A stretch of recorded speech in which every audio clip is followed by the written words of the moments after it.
All right, guys, welcome back to another episode. As you know, this series is about me taking my brand from $0 to $1 million in public. But today's episode is going to be slightly different from the usual, where I'm taking you throughout my entire day. Rather than doing that, I'm going to be talking about finding edges in our business, which in turn has allowed us to scale, right? So CBD is a massive industry. There's literally like thousands of companies out there that sell CBD, and there are very few that do it well. But in the grand scheme of things, we've only done 370K, but there's companies that do 70 million, 80 million, even 90 million a year in revenue. So when you put us on that scale, 370K is not all that much at all. So what we're doing to stay competitive at this moment is finding edges, right? And finding edges in your business is the most important thing. It's what's going to set you aside from your competitors. How have you outperform them? Basically just, it's an edge for a reason, right? An edge over your competition. So we broke, when we started, our edges into three categories, right? Who we know, what we know, and the fact that we have no reputation for anything at all.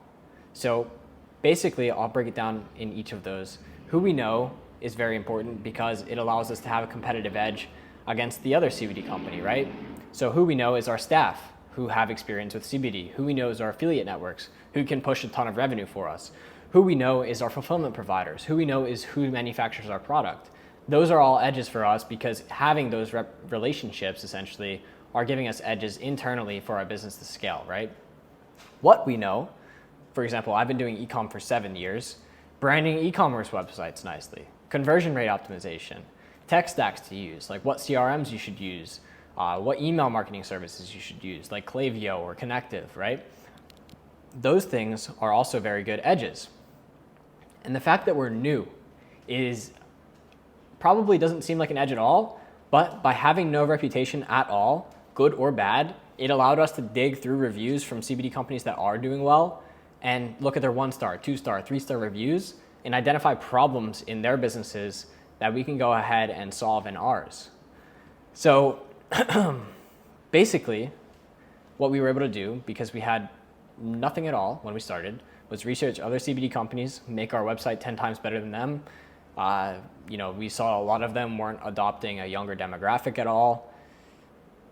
I mean, researching basically if competitors were on social media or not, and even are on Amazon. Like most of our competitors are just kind of stuck in 2010, it looks like. So that's a good thing for us, right? And by researching those things, we were able to find certain edges. So we saw that, hey, edge one, maybe our affiliate network will be able to push more revenue than their Facebook ads, right? Edge 2, okay, they're not on TikTok Shop, so we should get on TikTok Shop. Edge 3, their website looks like garbage, so let's make sure ours is very nice, that converts really nicely, right? Edge 4, let's become known for something instead of being just another CBD company, because there's so many CBD companies out there, but you can't really name a ton off the top of your head because they're just CBD companies, right? They're not known for anything in specific. But when you think about, Prime, right? Prime is Logan Paul's thing. You think of them for sponsoring a bunch of UFC fighters. You think of them for being Logan Paul's brand, but you don't see Gatorade or Powerade or any of those companies, or even Body Armor being known for anything in specific outside from their energy drinks. So by identifying gaps within a market, we were able to basically come in properly and have edges before we even started. So I don't want you to think that we started this brand with no research in mind, no edges in mind, nothing in mind. When we started this brand, we were doing very competitive research on the entire industry. So we saw what brands were doing well, what brands weren't doing well. We saw what things brands were doing good. Like, for example, if their website was clean, okay, great. We'd go ahead and we'd emulate their website. If we saw a brand running up really, really nice numbers through an affiliate network, we'd say, okay, great. Let's go ahead and get connected to these affiliate networks, right? So before we started, we did a lot of market research in order to find our edges, which is going to be the biggest driving factor for why we're able to scale.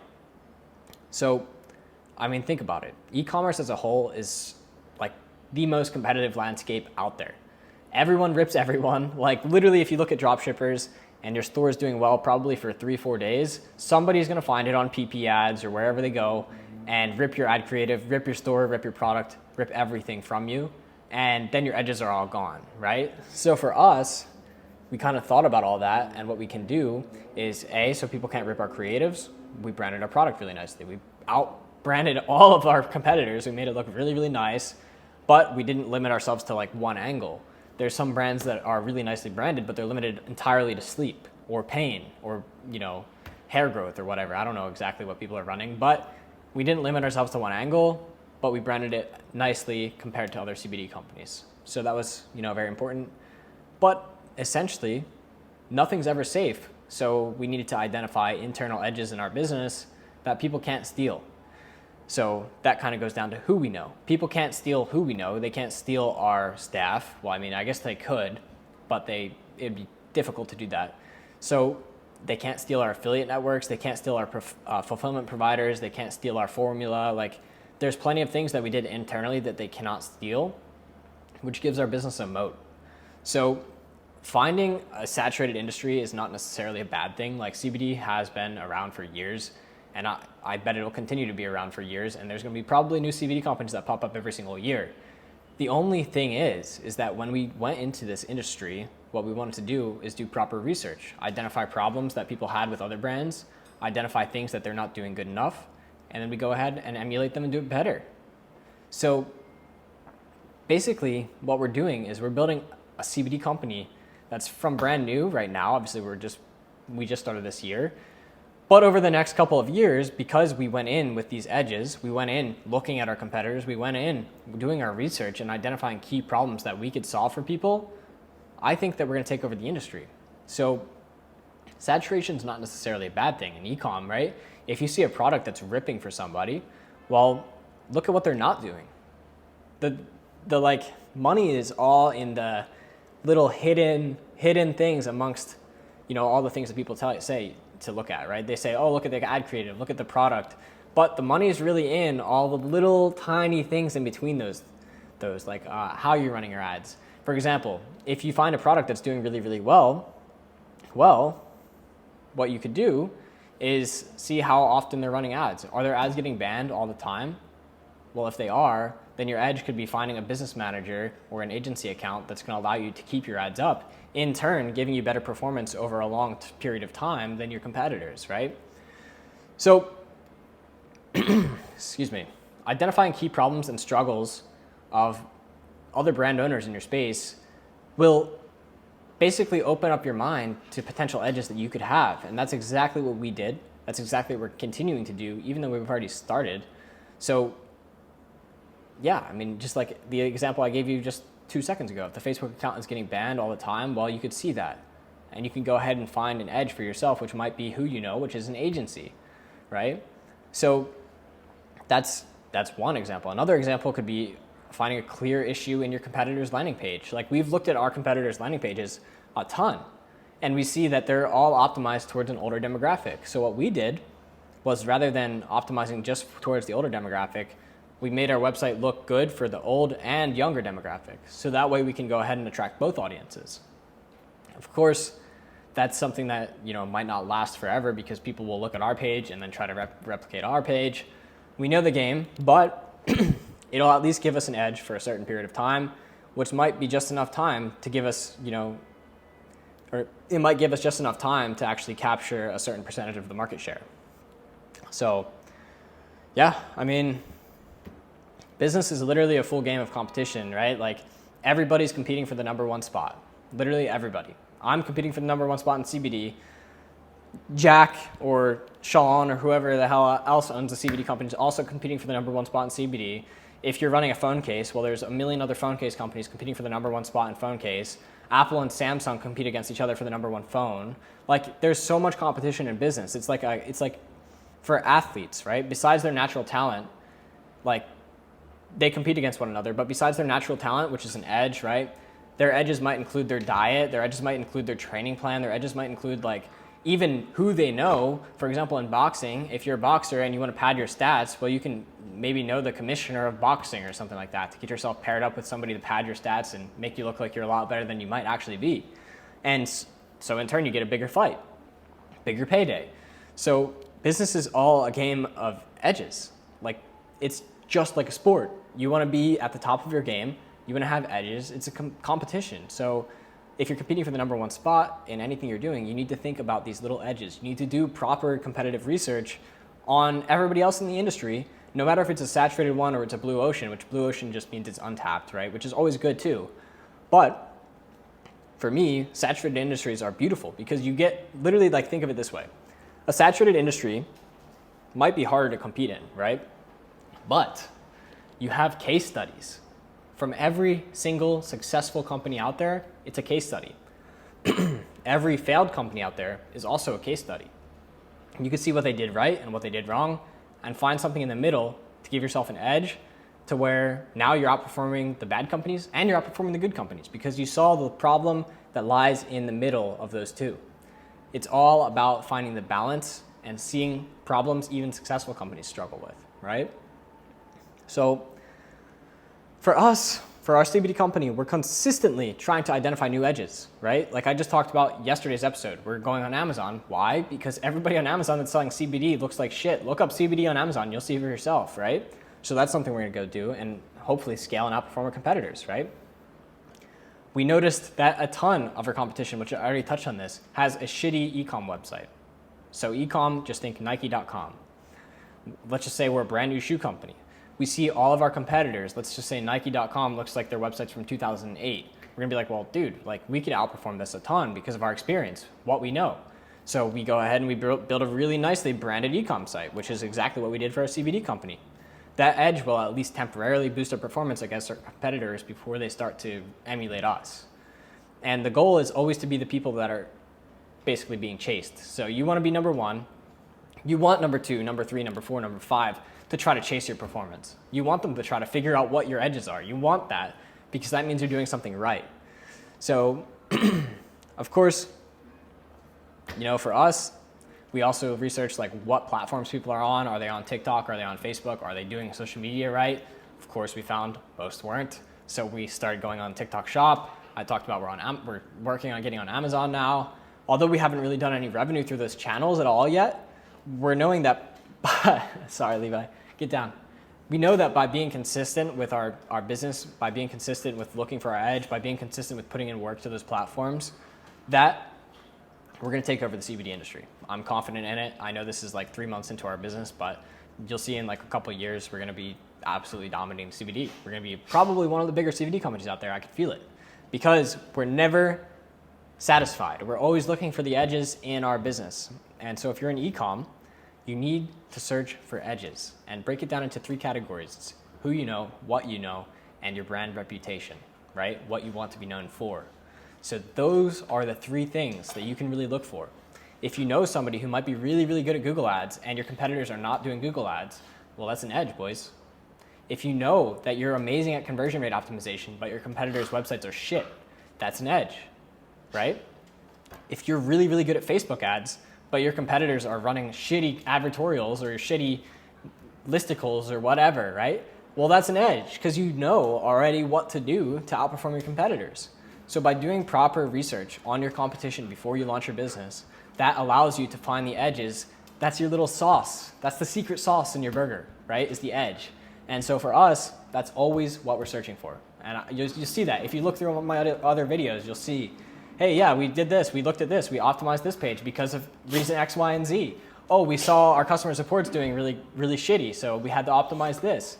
Like, there's so many different edges that we create for ourselves because we look in between the lines. Like, that's the most important thing that you could possibly do. Levi, chill. My dog is just biting my hand, so sorry about that. But we always look between the lines to find the secret sauce, which will allow our business to scale. So saturation is never a bad thing. It's not. I know a lot of dropshipping gurus will tell you, dude, that product's way too saturated. Nah, dude. People have been selling, here's a perfect example actually. There's guy Oliver, he sells sex chocolates, tabs, right? People have been selling like sex products to boost your libido for so long, but he identified a gap in the market and now he's doing absolutely insane with tabs. So boom, there's an edge. Levi, chill, he's just biting my hand, but that's an edge right there. Like you can find edges within saturated industries much easier than you can in blue oceans, which blue oceans are just untapped, right? So saturation is not a bad thing. Use the other businesses as a case study for you and learn from them. The more data out there to learn from, the better. You'll be able to see what works, what doesn't work, and what you guys can do using your edges to scale past your competitors. A lot of you guys comment and ask, what do you guys do differently than your competitors? Well, I just told you, we look for our edges in all the little hidden areas, boys. That's how we're scaling. So that's the TED Talk for the day. I am still gonna take you guys through the day. I'm gonna go ahead and work out right now. And then after that, I'll run you through our daily sprint sheet, which is like our tasks that we do just about every single day. And I got some money-making plans, boys. Money-making plans that I'll talk about that we're putting into motion starting on Monday or Tuesday. So I'm gonna tell you guys what those are as soon as I get home from my workout. And yeah, so I hope this was useful, but I'm gonna go ahead, hit a workout and fucking maybe run with my dog so he stops biting me. But yeah, so I'll talk to you guys in probably a couple minutes, or not minutes, but a couple hours, so peace. Ooh. Whoa. 3 miles, baby.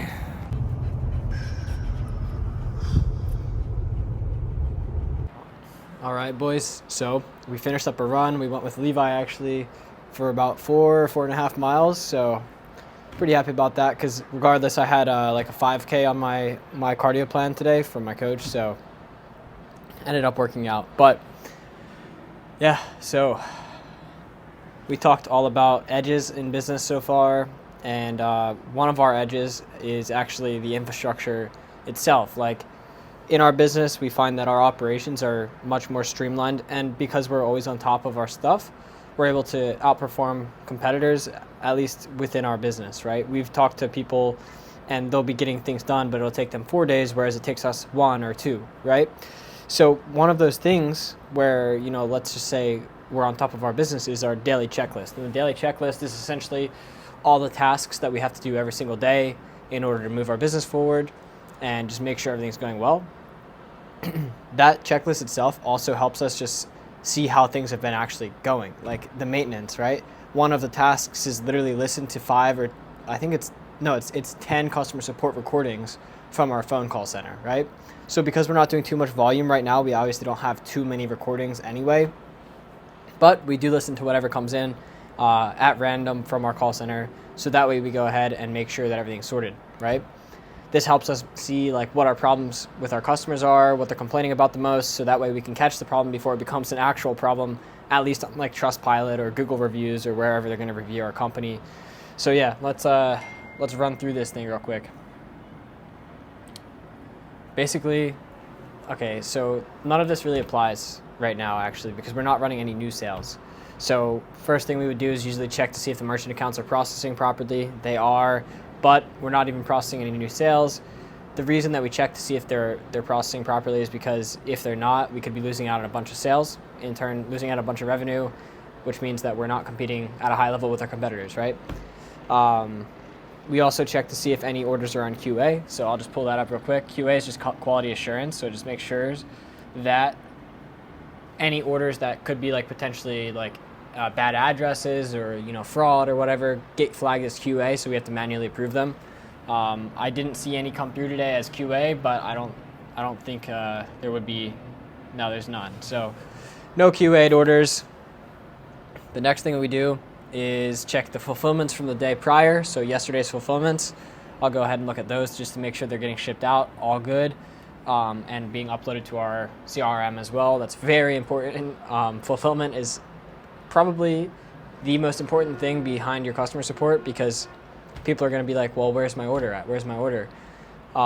That's like people's number one concern when they're shopping online, especially because people are so used to shopping on Amazon now where they get their product within like 24 to 48 hours. So we make sure that our fulfillment gets done ASAP, just so that way we have minimal complaints, minimum amount of refunds and chargebacks due to shipping, right? That's like very important to us. It's like keeping our refunds and chargebacks due to shipping reasons at the lowest possible thing that we can.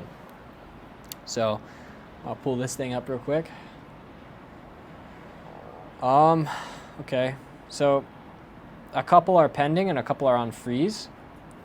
Basically, if they're on freeze, it just is because the shipping is validating like their address, or just making sure like if this customer called in and said, hey, like I might want to refund or I might want to cancel before the shipment goes out, then we put it on freeze to see if we can maybe coerce the customer into wanting to keep their product with like some discounts, you know, and things like that. Or even on some of our calls that I listen to with customer support, we do like downsells. So if they're on there and they're like, hey, look, I really want to return this.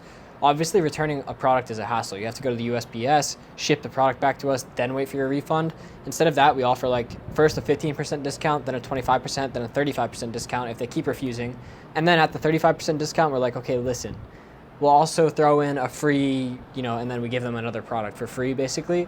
Costs us not much, keeps the sale and keeps the customer happy, and they get a 35% discount, right? So that's like worst case. But that's very important as well to like make sure that you're salvaging these sales, or keeping your customers, basically. You want to, you don't want to give refunds out to everybody. Obviously, if they insist, you give it to them, but you try first to stop giving the refund and make sure the customer is happy with their product. That's something that if I were you guys and I were running just a dropshipping site, I would try to implement something similar with my customer support. Just say, hey, look, sorry for the inconvenience. Here's 15% discount. If you still want to return, please let us know and call into this number. Basically, then you can have them call into a phone support center. And on that center, basically, you can have them be like, okay, listen, we get you want to return it, but here's 25% off. We can do this for you right now. Does this sound good to you? Like, you can talk to your customer support team, optimize your team, and that's going to help optimize your business. So yeah, free statuses, but nothing weird on the fulfillment. Let's see. Yeah, no affiliate reports because we're not really running any new traffic today. Yeah, I mean, pretty much everything's good to go for the day. Outside from this video where I was talking about like our edges and whatnot, today was spent essentially just doing a lot of research on other companies, right? So we're planning on running our products on paid ads ourselves. At least this one product, we have a cream. It's like a freeze relief cream. Like if you know Icy Hot, it's like one of those creams. Ours is infused with CBD or hemp oil. And so basically what we're doing is we're gonna go ahead and take a couple different angles with that. First thing we're gonna do is I might butcher the name of this, but girls have this thing called a gua sha or whatever, which like reduces inflammation in their face. We think that with the freeze cream, they can do the same thing without having to have this big tool that they put in the fridge every night. So we're gonna first do a side-by-side comparison look with the gua sha and then run it to what's called an advertorial bridge page. So an advertorial will be like, I don't know, let's just see, Connor Kurt's news station. Connor Kurt's news station, top 5 reasons for you to, or top 5 things to reduce inflammation in your face. It'll talk about like a bunch of different things. And in that, it's just selling the product the entire time, soft selling it, right? Or, reasons why gua shas aren't good. I don't know what it's going to be exactly yet. We're still thinking about that. But that's the way that an advertorial is. So we're going to run an advertorial because Facebook is pretty like stringent on CBD products. So what you do is you run a quick image ad to an advertorial. From the advertorial, then they go to the landing page. So the advertorial is like the bridge between your landing page, which is where they actually buy the product. The reason for the advertorial is because when they're reading through it the entire time, right, they're subconsciously getting sold on your product before they go to the page where they buy the product. So that's what we're planning on doing with all of our products, but we're going to start with a freeze cream on Facebook. And then with TikTok, we're going to also work on UGC content for that, as well as for the gummies too. So our freeze cream and our gummies, we're thinking are going to be our top 2. And based on our Amazon research as well, we think that those 2 will be our top 2 sellers on Amazon too. So we're pretty excited for that. Those are kind of our money-making things that we're looking into doing, is running our own traffic because that'll also boost our overall profitability. And worst case, if we run, let's just say 1,000 sales per month out of our own and we're profiting 5% on that, worst case, those sales are a little bit more cleaner than affiliate sales because we're not 100% in control of what affiliates run, but we are 100% in control of what we run.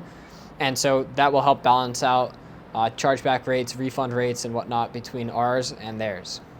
So that's kind of our plan, just to make sure that we can maintain a healthy performance with our merchant account and then also grow our brand image, because over time, our own traffic will grow Instagram followers on the Instagram page when we link it to the Facebook ad. It'll grow TikTok followers. It'll just grow a better audience for ourselves, and then we can go ahead and in turn remarket those customers using emails, Instagram stories, even Instagram posts, right? So, and retargeting ads too, like that's definitely a powerful thing that we're looking to implement. So we've got a lot of things that we're looking to dial in and implement. even with affiliate traffic, we have to have a Facebook pixel on our funnel, so that way we can capture the people that don't check out and retarget them using a retargeting campaign later on to maybe pick up the sale for a lower CPA than we pay our affiliates. So we're always looking for, like I said, the edge where we can make some more money with our business. But yeah, boys, today was a really great day. I can't complain. And then I'm going to go head over pretty soon to the Hard Rock Casino. There's a boxing match going on over there from one of our fighters at our gym. So I'm going to go watch her fight. Should be pretty dope. And hopefully she wins. See some good fights, hang with some friends, and that'll be the night. Maybe after that I'll play some Warzone or something. I don't know. We caught a W yesterday. But yeah, aside from that, I'm going to end the video here. But thank you guys as always for watching. I hope that today's video was a little bit more like valuable than some of the other ones that I do. I know like sometimes I'll put out a video and I'm just like, well, I just had to put out a video because I'm trying to keep the consistent, like the momentum going. I know it's not going to do crazy, but today I feel really good about what I said. I think it's all really useful, and if you actually like think into it and apply it to your business and start to look between the lines for your edge, you're going to actually take away a bunch more value from this video than you would have if you just kind of took it at surface value. Really think about what I said, because I promise you it's true, and that's exactly what we're doing on a daily basis, and we're going to continue to do it forever. You know, that's just how you grow in business. You always have to find a competitive edge, and sometimes edges get lost, so you have to find new ones constantly. But all right, boys, thanks for watching. Comment if you have any questions, and talk to you guys tomorrow.